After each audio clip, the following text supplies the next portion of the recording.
Promised Neverland ending. It's trash. It's super trash. I don't recommend watching it. It's super trash. I don't encourage anyone to watch the anime. Read the manga. Definitely read the manga. I haven't read it yet, but I've heard there's invariably plenty of better things in the manga. So read the manga. The anime is trash. Okay, well, it's good up until the very, very end. The way that they ended it was terrible. Warning, this video is going to have some minor spoilers. Well, actually, it's going to have minor spoilers at the beginning. I'm not going to get to the major spoilers. You can stop watching when I get to that. Whatever you want to do. But in the meantime, you know, watching The Promised Neverland, I was very invested into it. You have a bunch of kids in the first season trying to outsmart their mama. When, like, the first episode, everything is flowery and, like, super good, and it's a bunch of kids having fun, and the little girl is getting adopted, and then you realize, oh no. No, she's not. And the main characters are just like, oh no. We gotta get away from this place because of things. Okay, spoilers. I'm gonna get into spoiler territory now. Yeah, so the kids find out that they're part of a farm, and they're being fed to demons, and the most intelligent kids are fed to the highest ranking demons so they can maintain their form. They're not actually demons, but they're referred to as demons by the characters. It sucks too because the anime was so good. Season 1 was so good. Like, the dynamic between Norman, Ray, and Emma, and incorporating all the kids, even Phil, who's just adorable, and I don't like using that word, but Phil is objectively adorable. And that's my opinion, therefore it's right, therefore it's objective. It can't be subjective. Anyway, Phil is, like, adorable.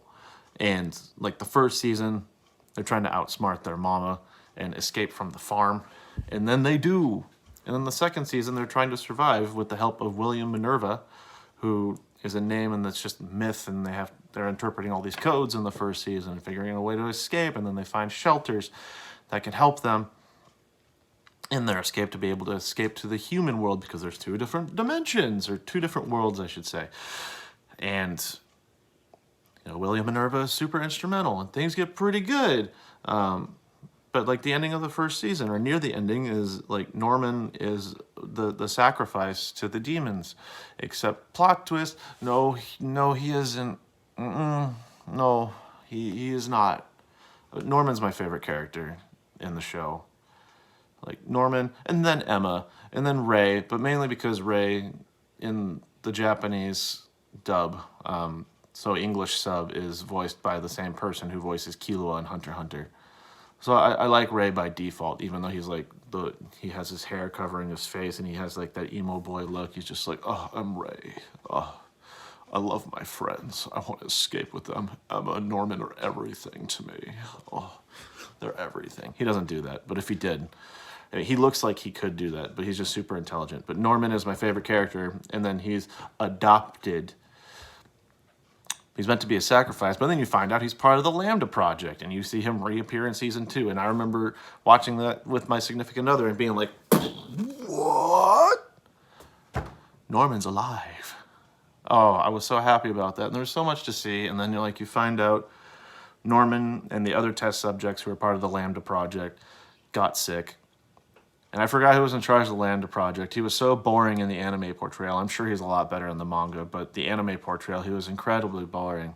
But he was some part of some tribe that agreed to, like, when the humans were at war with the demons, to prevent the demons from going into the human world, they would farm humans in the demon world. And he was part of the clan that arranged that. But his brother found out that it was kind of bull. It was not a good thing to do.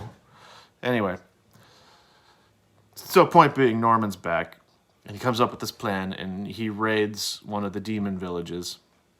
Whatever those creatures are called. I don't know what they're called, but I'll just call them demons in the meantime.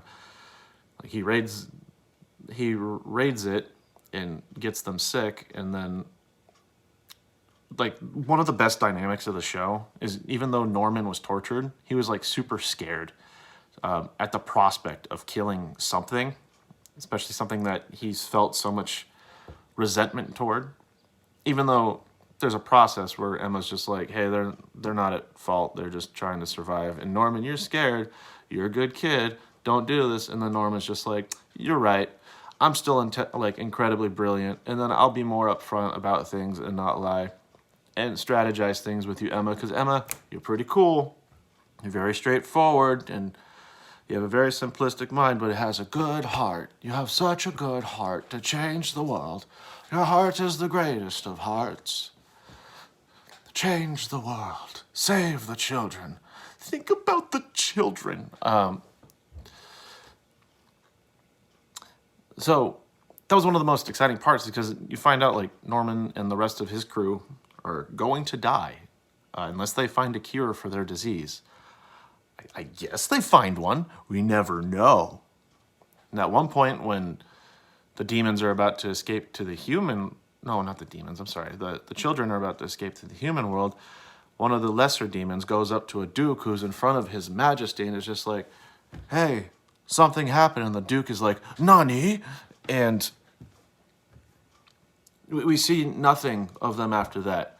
So we actually get to the last episode, and it turns out Grandma is not a bad person. She just had to manipulate the system. She had to fuck the system and then completely manipulate it from the inside along with the children. And then Sanju, who's cool, he's a badass, but he's also an a-hole because he wants to hunt humans and eat them, while Mujika doesn't, but she has the evil blood and it needs to be distributed to the demons, and then they want to make a difference for the world. Like the rest of the children escape, and then Emma's just like her like, Phil, I love you, and it's just like, oh no, I want to change this world for the better because this world is pretty like SOL, and the creatures here aren't bad, which is a fair point. And it's the whole thing like, if you have a good heart and you're willing to change the world, you can do it, no matter what world. In this case, a world full of demons. And that was fine. I was just like, oh no, oh, they're not going to the human world. They're going to be back later. What's going to happen? And then it's a montage. It's a montage of all the arcs that they skip. Apparently the anime skips some arcs in the middle. I'm not sure about that. I haven't read the manga again, but I do recommend reading it based off of what I haven't read, but I hear it's amazing. So I'm going to recommend it anyway, because the anime, the ending, is trash. And it goes through like a montage, like Emma and crew hike a mountain, go through a forest. They find small guy dragon thing at a lake. Higher up demons. They've been taken down. Mujika, she's a great thing, and people love her. Emma and her are holding hands, and then they go to the human world, and everybody's happy, and Phil starts crying. Yeah, it wasn't like, this is the one anime where I was just like, yeah, I'm gonna be an anime only for a little bit. Like, I did spoil things here and there because I want to know the fate of Norman, even though it was heavily implied in the first season that he survived. So seeing him come back, oh, I was so happy. But that ending, that montage, just to kind of be like, it's done. I don't really blame the animation studio. I mean, I do, but they made the decision to cancel it early. I don't know its popularity, but from what I got from a lot of people in the United States, it was incredibly popular. I wouldn't be surprised if it was more popular in Japan. If you want to get into it, I do recommend the first season and then reading from there. That's usually how I do it if something's trash. Like, same thing happened with Soul Eater. Soul Eater was really good until the last 3 episodes where they fought the villain. And the only way they could beat him was through bravery. Bravery overcomes evil. But it was just them cutting things short. They did that with Trigun too.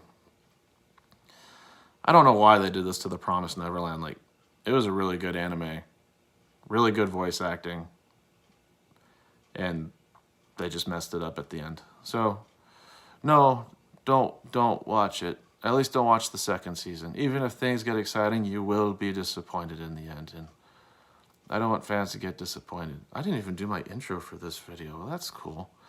I'm Jet from All Day the Geek Way, and I hope you're enjoying your day the geek way.